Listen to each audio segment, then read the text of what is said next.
नमस्कार, भारत न्यूज मध्ये आपलं स्वागत आहे। काल आष्टी पाटोदा शिरूर विधानसभेचे अध्यक्ष राम खाडे यांच्यावर जीवघेणा हल्ला झाल्याची घटना घडली। यामध्ये त्यांची प्रकृती चिंताजनक असून पुण्यातील चिपिटलमध्ये चिंतामणी हॉस्पिटलमध्ये त्यांच्यावर उपचार सुरू आहेत।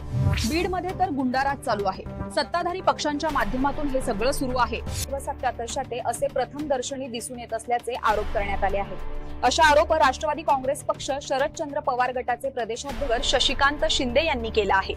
फेसबुकवर पोस्ट करत त्यांनी या घटनेचा निषेध व्यक्त करून प्रशासनावर निशाणा साधला आहे। या पोस्टमध्ये त्यांनी लिहिले आहे की बीडमध्ये अशा घटना वारंवार घडत असताना पोलीस फक्त बघ्याची भूमिका घेत आहेत। त्यावर ते म्हणाले की कारवाई करायची नसेल तर त्यांनी तसं उघडपणे सांगून द्यावं। सत्ताधाऱ्यांप्रमाणे आम्हालाही कायद्यामध्ये मोकळीक द्या। पक्षाच्या सामान्य कार्यकर्त्यांसाठी आम्ही जशास तसे उत्तर द्यायला सक्षम आहोत। आमची विनंती आहे की गृहमंत्र्यांनी आता तरी बीडकडे लक्ष द्यावं। कायदा आणि सुव्यवस्था राज्य सरकारची जबाबदारी असताना कोणालाही पोलिसांची भीती राहिलेली नाही। दोषींवर कारवाई करण्यात यावी पोवत आणि जर त्यासाठी शासन हतबल असेल तर आम्हालाही मोकळी द्यावी। आम्ही कार्यकर्त्यांचं रक्षण करायला सक्षम आहोत असं जायचं आहे। तसेच राष्ट्रवादी शरद पवार गटाचे नेते मेहबूबभाई शेख यांनीही राम खाडे यांच्या प्राणघातक हल्ल्याप्रकरणी निषेध व्यक्त करत सत्ताधारी पक्षाच्या नेत्यांवर निशाणा साधला आहे। आज ते मृत्यूशी झुंज देत आहेत। आम्ही प्रार्थना करतो की ते लवकरात लवकर बरे व्हावे।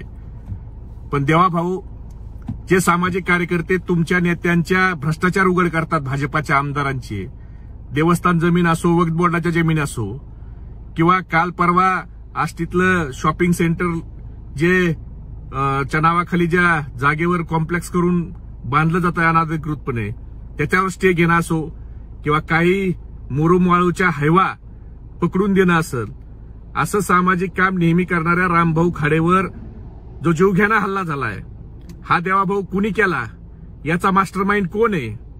आणि हे राम खाडे ज्यांना न्यायालयानं पोलीस संरक्षण दिलं होतं निशुल्क, ते तुम्ही का काढून घेतलं? आष्टी पोलीस स्टेशननं कुणाच्या सांगण्यावर अहवाल दिला की राम खाडेला पोलीस संरक्षणाची गरज नाही, तर त्या अहवाल करणाऱ्यावर कारवाई आता तुम्ही करणार आहेत का? सत्ताधारी पक्षाच्या नेत्यांवर निशाणा साधला आहे। बीडमध्ये अशाच घातक हल्ल्याचं प्रकरण वाढत चालले असल्यामुळे प्रशासनाला याची केव्हा जाग येईल यावर अजून प्रश्नचिन्हच आहे। आणि यावर आपल्याला काय वाटते कमेंटद्वारे नक्की कळवा। आणि अशाच ताज्या अपडेटसाठी भारत न्यूज